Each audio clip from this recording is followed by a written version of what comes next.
తాకట్లో ఉన్న బంగారాన్ని విడిపించి ఆ రోజున మార్కెట్ ధర కట్టి మిగిలిన డబ్బును మీకు అందిస్తుంది కొమ్మూరి గోల్డ్.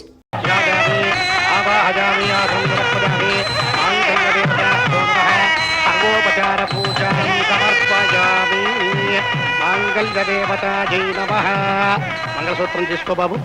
ఎడమ చేతితోటి కాదు బాబు. ఇదిగో పంతులు గారు, అబ్బాయికి కుడికాలు కుడి చెయ్యి పని చేయవు.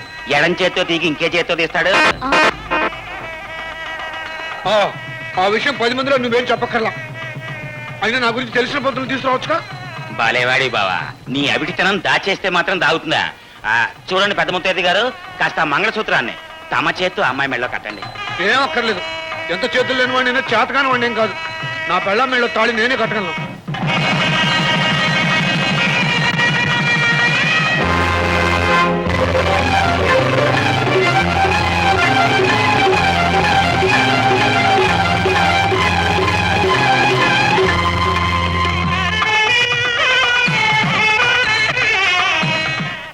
అమ్మా పవిత్ర, ఆవిడ మీ అత్తగారు. మీ ఆయన పుట్టిన 4 సంవత్సరాలకే కన్నుమూసింది. ఈవిడ మీ చిన్నత్తగారు. అది నా కూతురు ఊర్మిళ, అతను నా అల్లుడు గోపాల్. నీకు తెలుసు అనుకుంటాను, ఈ ఇంట్లోనే ఇల్లరకం ఉంటున్నాడు. ఆ మాట స్పెషల్ గా చెప్పక్కర్లేదులేండి. అన్నట్టు చూడమ్మా, నీకు ఒక ముఖ్యమైన విషయం చెప్పాలి. చంద్రయ్య నా కన్న కొడుకే అయినా నేను ఏనాడు అతన్ని అరే ఒరే అని పిలవలేదు. నాయనా చంద్రయ్య, బాబు చంద్రయ్య అని పిలుస్తుంటా. ఎందుకంటే మా నాన్నగారు అటు పోయారో లేదో ఇతనిటి పుట్టాడు. మా నాన్నగారే మళ్ళీ నా కడుపున పుట్టాడేమోనని నాకు నమ్మకం. అందుకని నువ్వు కూడా ఇతని మనసు ఏమాత్రం నొప్పించకుండా చూసుకోవాలమ్మా. మావా, ఇలా ప్రతి వాళ్ళ జీవిత చరిత్ర ఉపన్యాసం చెప్పడం మొదలెడితే మేమంతా నీరసం వచ్చి కుప్ప కూలిపోతాం. ఆ తర్వాత తెల్లారిపోద్ది. నిద్రమోహం, మిగతా కార్యక్రమం చూడు తొందరగా.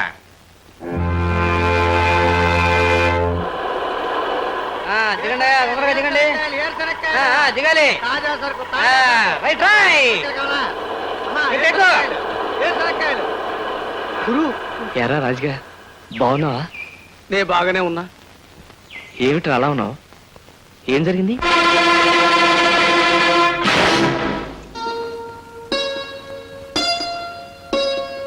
ఇదిగో అమ్మాయి, ఎందుకలా తటపటాయిస్తావు? మా బావ బంగారంలా అంటాడు. కాకపోతే ఏంటంటే పాపం ఒక్కాలు ఓ చెయ్యే పనిచేస్తాయి. పోలియో. అయినా నువ్వేం బెంగ పెట్టుకోవద్దు. ఒక్క కేక పెట్టావంటే చాలు, నీ కష్టం సుఖం చుట్టానికి నేనున్నా. ఓ బంగారు రంగుల చిలక పలుకవే, నా మీద ప్రేమే ఉందని. ఓ బంగారు రంగు చిలక. అక్కడే నుంచున్నాను పవిత్ర. రా రా.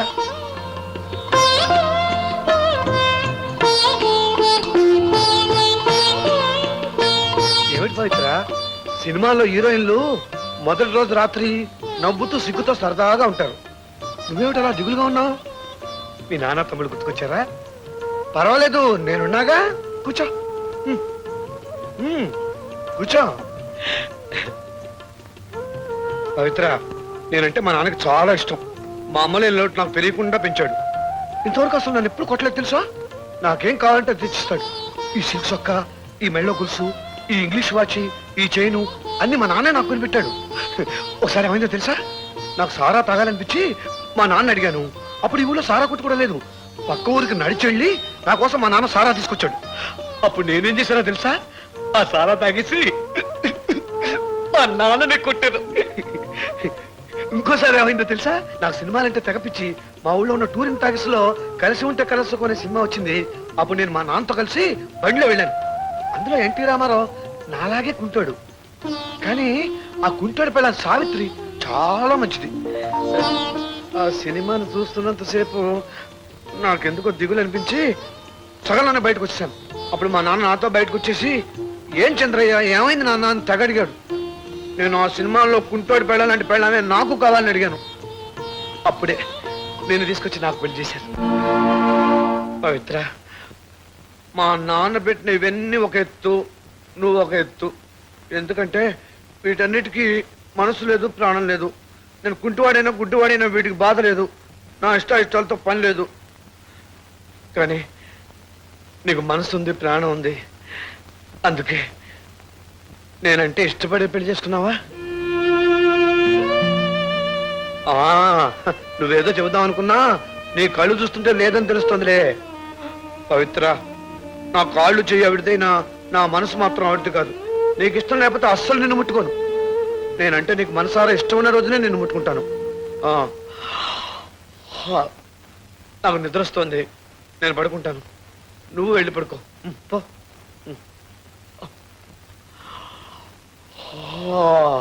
మేలేమి బంగారు మెలిక తిరిగినా విలువ తరిగేనా, దేహములో చిరులోపములున్నా ప్రేమ కొరవడును.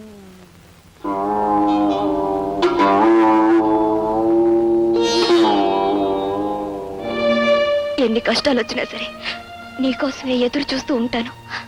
నాకు పెళ్ళంటూ జరిగితే ఈ గుళ్ళోని దేవుడి సాక్షిగా నీతోనే జరుగుతుంది.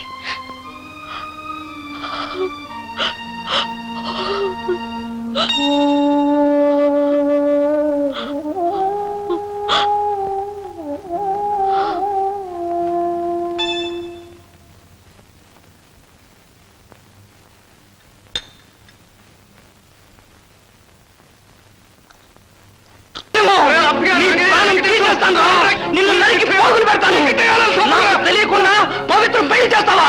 నీ అంత చూస్తాను, నీ ప్రాణం తీసేస్తాను. చెప్పేదనరా, ఆ తర్వాత చంపుతావు నరుగుతావు నీ ఇట్టనరా. ఒరే, నువ్వు పవిత్రం మీద ప్రేమతో డబ్బులు సంపాదించొచ్చి దాన్ని పెళ్లి చేసుకోవాలని పట్టుదలతో పట్టణం వెళ్ళావా? రాత్రనక పొగలనక డబ్బులు సంపాదించి కష్టపడి ఇక్కడికి వచ్చావా? కానీ చేసిందేట్రా? ఏదో తాగుపోతాడని, పనికి మాలని, మాట తెలియదని, ఎదవని నేను మాట్లాడి నా మాటను పట్టుకుని అది ఇంకొని పెళ్లి చేసుకుందిరా. నీ మీద ప్రేమ ఉంటే చేసేదిరా. రే, నీ మీద ప్రేమ లేని ఆడదాని కోసం వచ్చి నువ్వు నిండు పెరాన్ని తీస్తున్నావు అంటే పిచ్చాడురా నువ్వు. ఇప్పటికీ నేను చంపేయాలంటే చంపేరా, చంపేయి చచ్చిపోతాను, చంపేయి. చెయ్యి.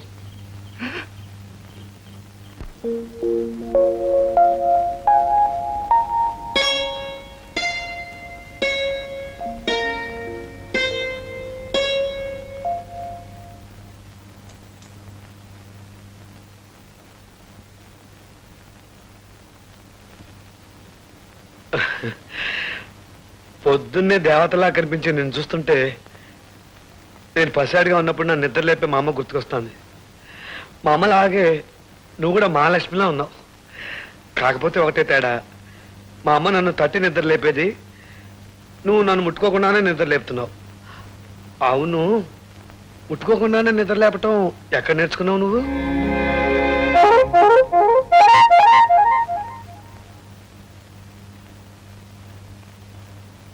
ఏమోయ్ కోడలి పిల్ల, నిన్ను ఎన్నిసార్లు పిలవాలి, ఎంత గట్టిగా పిలవాలి?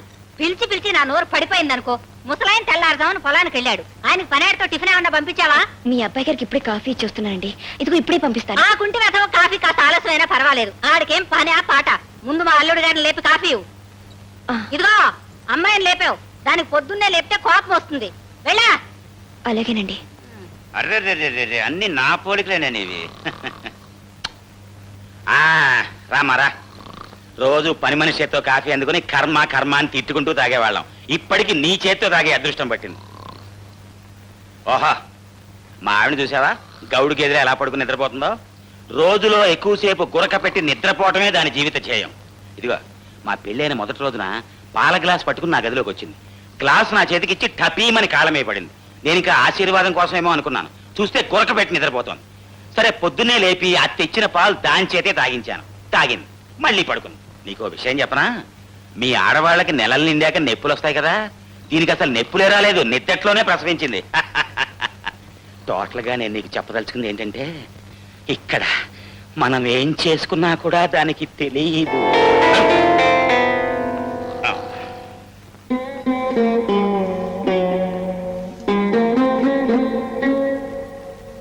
గోదారి గట్టుంది, గట్టు కింద చిచి గట్టు మీద చెట్టుంది, చెట్టు కొమ్మన పిట్టుంది, పిట్ట మనసులో ఏముంది? ఓ ఏంటమ్మో తల్లి, అప్పుడే సామాన్లు సొట్ల బాగొట్టే రక వచ్చావే? అయ్యి మీ నాన్న పంపించిన సారే సామాన్లు కాదు. పుట్టింటి దగ్గర నుంచి ఒక కంచమో గ్లాసో తెచ్చుకుంటే తెలుస్తుంది పాత్రల విలువ. ఒళ్ళు దగ్గర పెట్టుకుంటామో.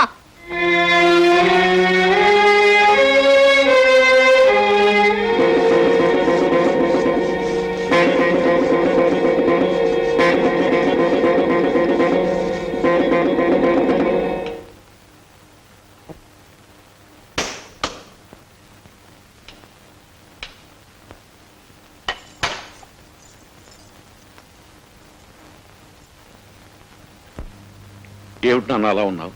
ఏం జరిగింది? పవిత్ర నాకేమవుతుంది? అదేమిటి బాబు అలా అడుగుతున్నావు? ముందు నాకు సమాధానం చెప్పు. పవిత్ర నాకేమవుతుంది? నీ భార్య బాబు.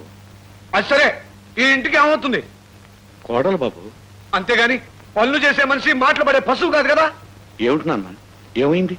ఈ ఇంట్లో ఏమైందో ఏమవుతుందో కాస్త మనసున్న మనుషులకు తెలుస్తుంది. మీకందరికి ఎలా తెలుస్తుంది?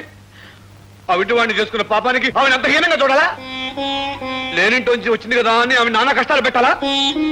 ప్రతివాడు అనే మాటలు పడుతూ ప్రతివాడు చెప్పే పనులు చేస్తూ నోరు మూసుకుని పడి ఉండాలా?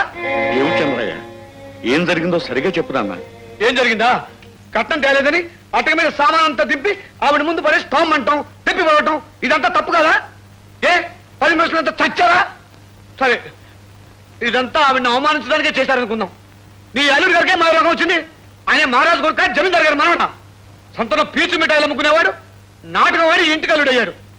బావ కదా అని ఊరుకున్నాను, లేకపోతే జాతకం బయట పెట్టేవాడిని. అలాంటి సన్నాసికి నా భార్య వేడి నీళ్ళు కాచేవాళ్ళా? ఏ తన మొగుడికి కావాల్సిన నీ కూతురు చూసుకోలేదా?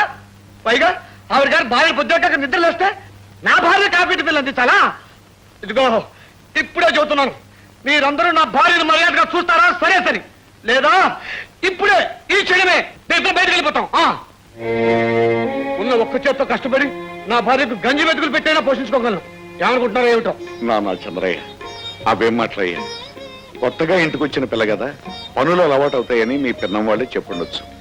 ఇంతలోనే అంత కోపం అయితే ఎలాగయ్యా? రేపటి నుంచి చూడు, ఈ ఇంట్లో అందరూ ఆ అమ్మాయిని ఎలా గౌరవిస్తారో నీకే తెలుస్తుంది. ఇంతకీ నువ్వు ఫోన్ చేసావా నాన్న? నా తిండి గురించి ఇంట్లో ఎవరన్నా పట్టించుకుంటున్నారా ఏమిటి? నేను బతుకున్నానో చచ్చాను కూడా ఎవరికి అక్కర్లేదు. చంద్రయ్య, దుర్గా,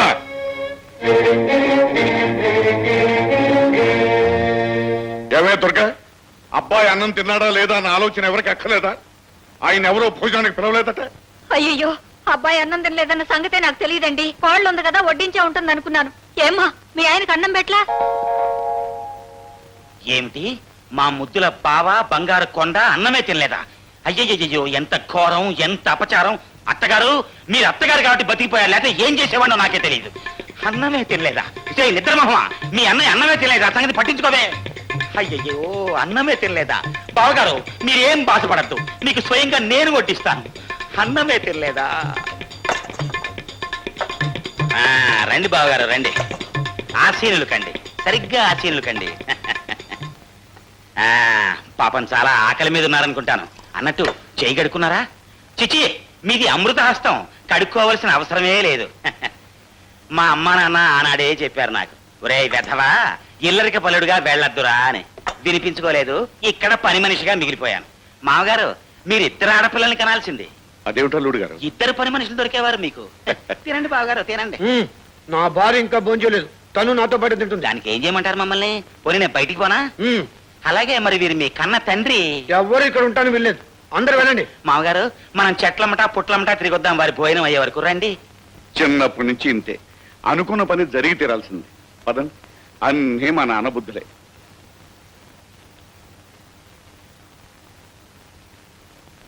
పవిత్ర, ఇలా రా. రమ్మంటుంటే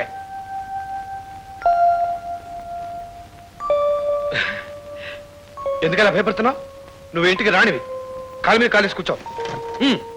కూర్చో.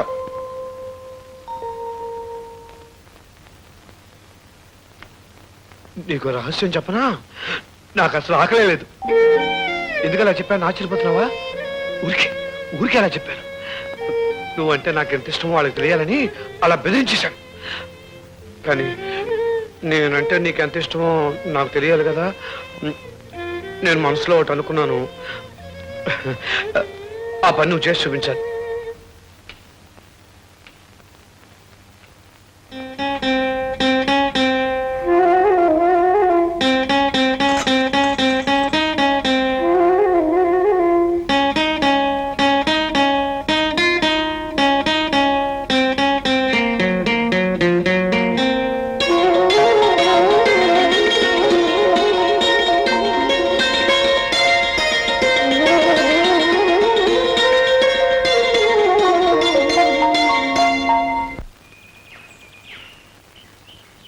రంగనా పాలు తీయడం అయిందా?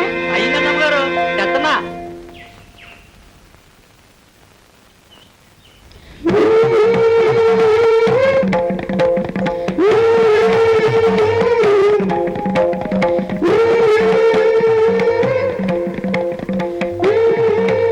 బాగున్నావా? ఒకసారి నీతో మాట్లాడాలి. అలా చెరువు గట్టు దగ్గర రాగలవా? నేను వచ్చింది నీ సంతోషాన్ని పాడు చేయడానికి కాదు, నా సందేహాన్ని తీర్చుకోవడానికి. నిన్ను పవిత్ర పవిత్ర ఎవరైనా మాది పక్క ఊరేనండి. నేను ఒక పావురాయిని ప్రేమగా పెంచాను. పని మీద పట్నం వెళ్ళొచ్చేసరికి అది నా గూడొదులు పెట్టి వెళ్ళిపోయింది. దాన్ని వెతుక్కుంటూ వెళ్తుంటే దాని గొంతు వినపడి ఇక్కడ ఉందేమోనని వచ్చాను. అబ్బా, దాని గొంతు గుర్తుపట్టేంత మచ్చిక చేసుకున్నారనమాట. నాకు పావురాలంటే చాలా ఇష్టం అండి, నేను పెంచుతున్నాను. అదిగో మా పావురాలు, దాంట్లో మీ పావురం ఉందని చూద్దరు కదా, రండి రండి.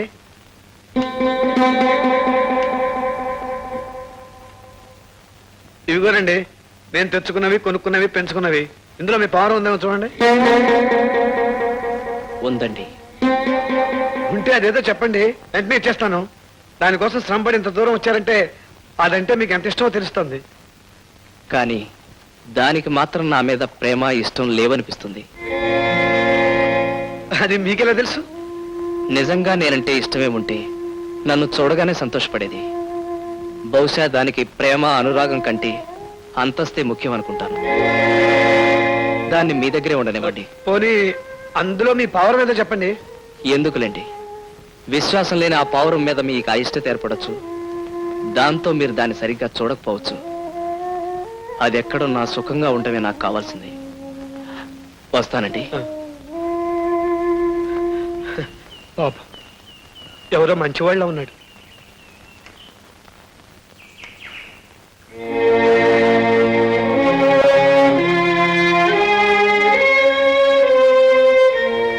పవిత్ర, కాఫీ పట్టరా. వెంకన్నపురానికి చెందిన శ్రీ చంద్రయ్య గారి కోడికి, కోడిపల్లికి చెందిన శ్రీ ఈరయ్య గారి కోడికి పందెం జరగబోతున్నాయి. ప్రతి ఏడాదిలాగే పందెం అయిన తర్వాత కోపంతో కొట్లాట్లు దెబ్బలాట్లు చేసుకోకుండా అందరూ ఇందులో పాల్గొనవలసిందిగా కోరుకుంటున్నారు. చంద్రయ్య గారి కోడికి గెలుస్తుంది చూడరా.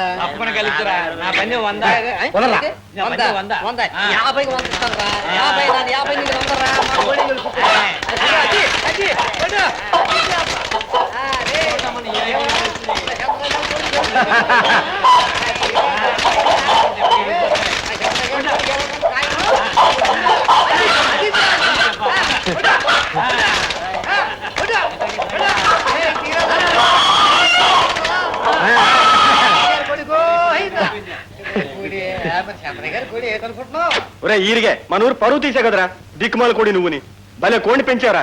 ఏమండి చంద్ర గారు, ఈ పొద్దు మా ఊళ్ళో భూంచేసి వెళ్ళండి. ఇంకా భోజనం ఎందుకయ్యా?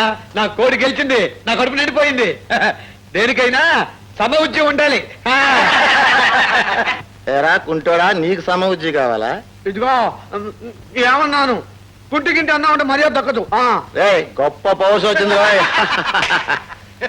ఎరా కుంటోడా, కుంటోని కుంటోడనక చంటోడు అంటారంట. అదిగో మళ్ళీ అదే మాట మాట్లాడుతున్నాం. కొంచెం కోపగించు. కొంచెం కొంచెం రా, కొంచెం రా.